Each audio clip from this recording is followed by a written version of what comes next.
This is going to be Precalculus lesson 7-2. We're talking about wholes and the domains of rationals that we should have talked about yesterday.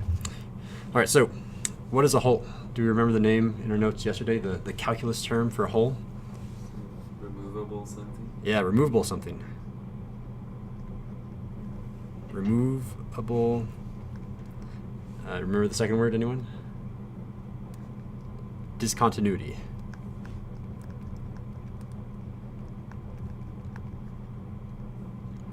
And VA, that's short for what? It's an acronym. It is, yeah, vertical asymptote.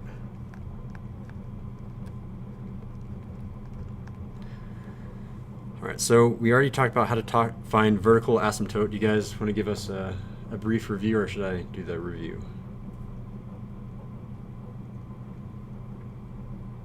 No volunteers. So vertical asymptote, when we have a rational function or a fraction, whenever you can't eliminate, you can't simplify the denominator out, so when it can't cancel out, that being set to 0 gives you a vertical asymptote.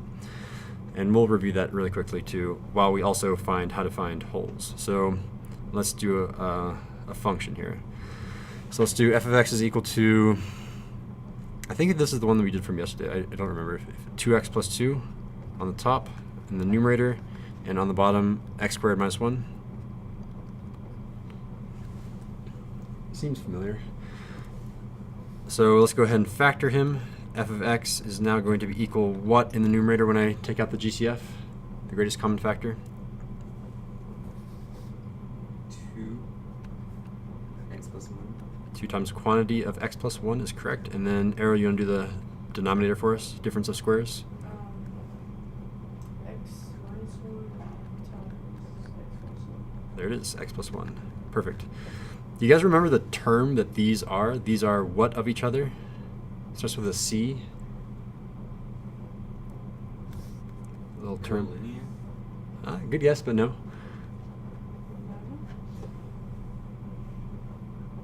They're called conjugates. Conjugate means I have the same expression, but I just changed the middle term to be a negative or a plus. I flip it. So those two are conjugates of each other. Conjugates. And it's kind of important to know that word because you won't actually need to do this in AP Calculus, the first part of AP Calculus, and I'm not sure if it's actually used in BC, but I know there is a method for finding really hard derivatives where you multiply by the conjugate. So when I say multiply by the conjugate, you're like, oh yeah, you multiply by the same thing, only you switch the inside. You make it a plus into a minus or a minus into a plus. All right, so when we do this, let's go ahead and circle some things. So this minus 1 right here, that can't be eliminated. So that's going to give us a vertical asymptote. So this is going to be a VA. VA at what x coordinate? At x equals 1, yeah. And if you want to have a note in here, it's because it can't be eliminated, but I think just by using logic and looking at what's going on, you can see what's going on. So where does a hole happen? A hole happens where it is removed. We're removing the x plus 1 because it factors out, so we're removing the discontinuity. That's where that word comes from. So this thing right here, that's our removable discontinuity. So hole at x equals what? Shout it out. There it is, yeah, at -1, and it's those two right there. All right, now we need to try to graph this. So I'm going to go ahead and tell you that there is a horizontal asymptote that you can't see. The horizontal asymptote, I'm just going to tell you, another lesson I'll tell you how to find it. It's at y equals 0. So that's where the horizontal asymptote is. And we know what the vertical asymptote is. It's at x equals 1, so we'll go ahead and say right about there. We'll scale it about that much. X equals 1. And we know that somewhere over here, I'm going to say that this is the x coordinate of -1. -1, that's +1. Somewhere over here, whenever I get to that x coordinate, I am going to have a hole in it. So how do I graph it? There are no extra negatives or anything, so this is the default graph. It's always in the top right and bottom left unless there's a negative, and then that flips over the x-axis, so it's going to look like this. So we have a function comes down, gets closer and closer to the asymptotes. If you actually use a chart and you said, okay, I'm going to plug in negative, or I'm going to plug in 2, plug in 3, you will get this graph. You could also graph this on Desmos, although interestingly on Desmos, it doesn't do a really good job of showing holes. You have to zoom in really far to this coordinate in order for it to say, oh yeah, by the way, you can't be -1. So it's very misleading on Desmos. All right, so let's go ahead and graph on the bottom left. So it's going to come down like this. Okay, I can do a better job. Comes down closer and closer, and we'll be careful. So when it gets closer and closer to 1, there's all of a sudden going to be a hole here, and then it continues out. So there's Mr. Sandell's crudely drawn rational graph.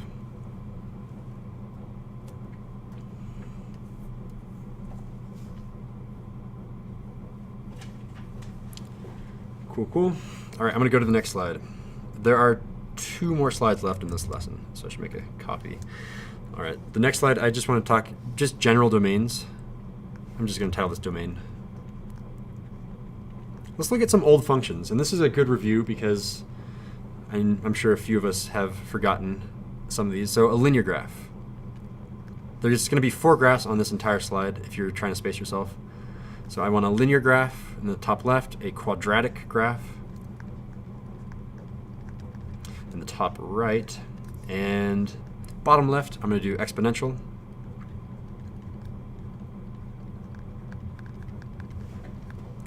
And logarithmic in the bottom right.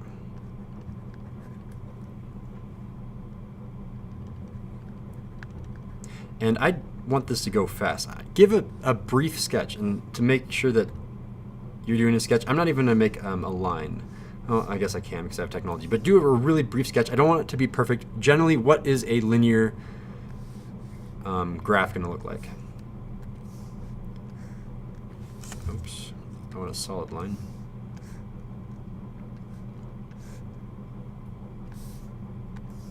And then try to sketch each of these.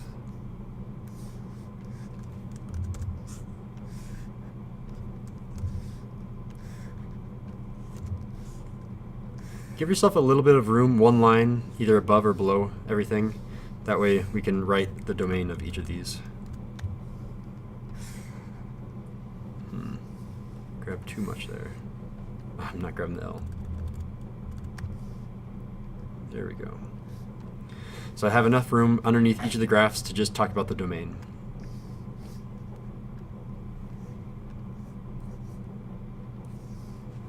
All right, you guys probably got the linear, it's just a line. Quadratic, we just went over that in the warm-up. Quadratic looks like a smiley face or a rainbow. So I'm just gonna say, sure, we'll do a smiley face. And it goes up and up this way forever and ever. What about exponential? Do we remember that one?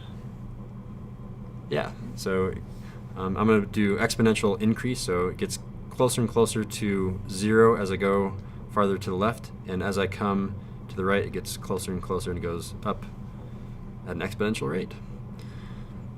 Ooh, what about logarithmic? So I wasn't here when you guys went over log functions. Do you guys remember with Miss Kirkaby what log functions look like as a graph? A general log function. I mean, I'm sure I can translate this thing everywhere if I wanted to, but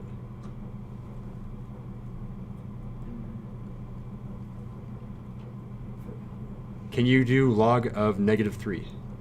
But they're only going to be positive. Yep, they're only going to be positives. Is it possible to get a y value, a result of, I don't know, a negative? Can I get log of something in my calculator and it says, oh yeah, that's -5. It can be down here. I'm asking, is this quadrant down here? Is there anything down here for a log function? I know there can't be anything over here. I can't have negative values for x, but can there be negative values of y? Well, sure. Okay, what would give you a negative value for y? Well,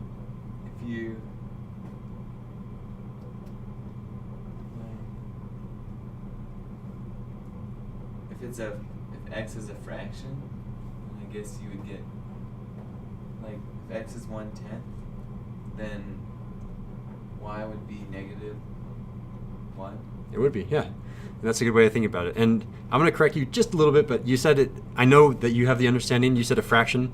I'm going to say a number between 0 and 1, because 4/3 is a fraction, but it will give you a positive number. Yeah, so if you want to make it really exact, you can say, well, here, if you're talking about a normal log function, we don't actually have the function. At 1, that's where it crosses and it becomes positive. But generally, a log function looks like this. And it comes out. And it almost has a horizontal asymptote, but it doesn't quite. Technically, it goes up and up towards infinity in the y direction.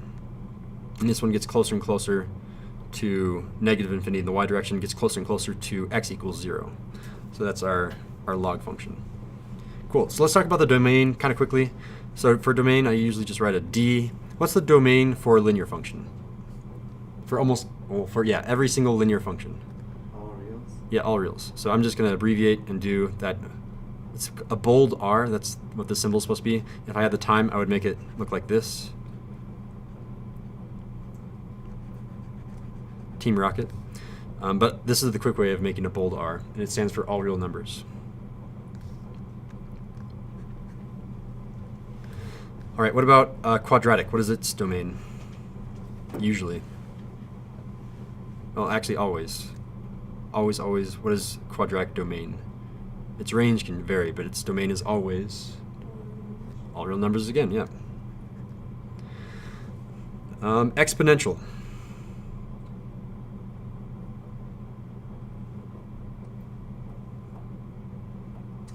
Above 0? Oh, you're thinking about the range, the y values. Oh, yeah. Which you would be correct for most exponentials, unless you somehow shifted it, translated it down, or flipped it by making a negative. But in terms of the domain, what values of x am I allowed to plug in? Again, it's all of them. You can plug in any number. I can plug in a number at -1,000,000, +1,000,000, although +1,000,000, even like +100 will probably get out of hand really fast for exponential. Logarithmic is the one thing that's going to change. It's not going to be all real numbers. And as Ben pointed out, you can't plug in a negative value for x. So you basically have to say anything positive, but we need to ask ourselves, anything positive, do we include 0 in the domain? Can we plug in 0 for x? No. Is 0 positive? That's not 10 to the 0 would be 1. So be careful there, because log is kind of like the anti-exponential.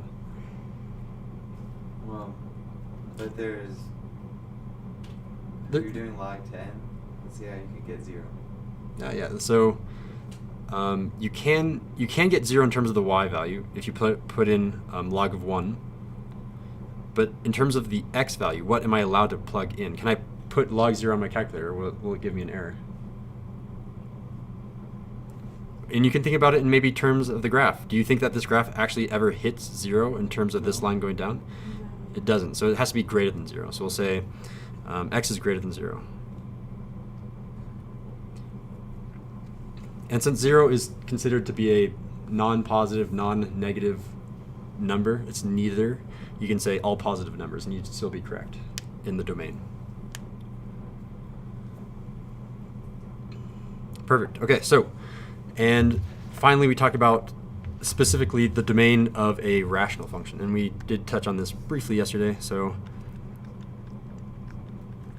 domain of rats, the rationals.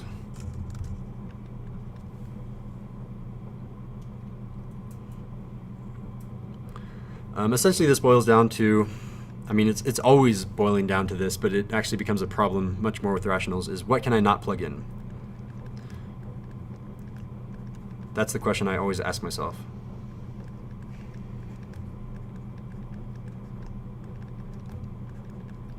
Plug in for x. So these are, I'm going to give you a list of common domain restrictions.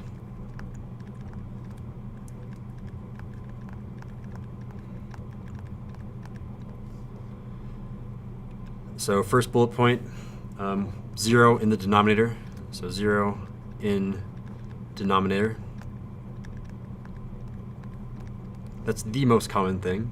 The next most common thing is, I don't write like writing a negative out, N-E-G-E-T-I-V-E. I just do a negative symbol with a circle around it. A negative in a square root, and maybe it's even better to abbreviate this, square root of a negative. You have to have 0 or greater whenever you have a square root. That will give you a domain error. What else will give you a domain restriction? If you have some function where you have a normal domain restriction already in that function. So if you have this logarithmic function, that will also give you a domain error. So log functions.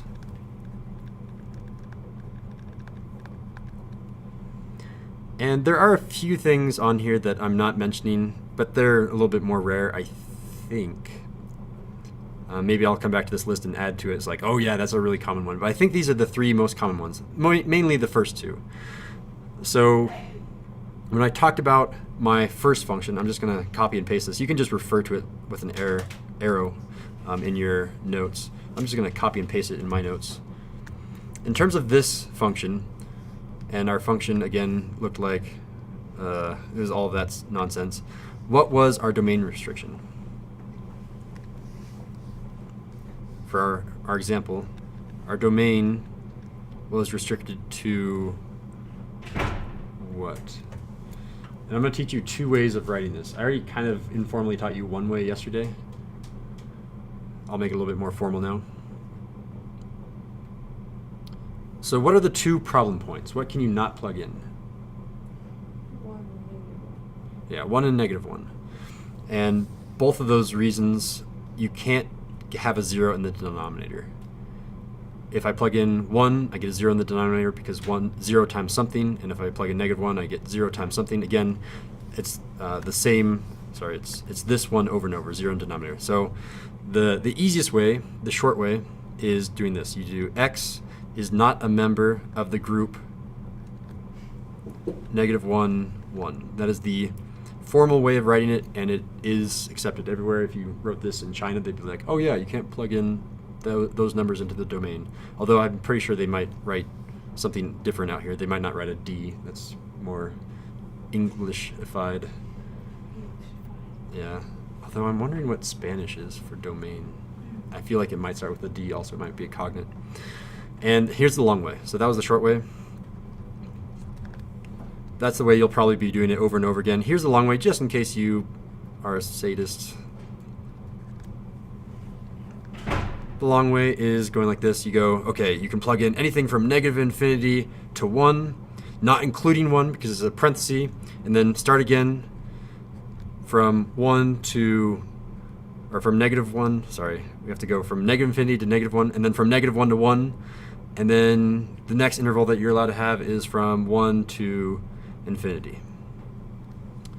Notice that I always use parentheses. If I use a square bracket, all of a sudden that wouldn't mean very much because that would have been the same exact interval. So make sure you have just your normal parentheses, not square brackets, if you are doing it the long way. Cool, that's all I got for you guys. Go ahead and write your summaries.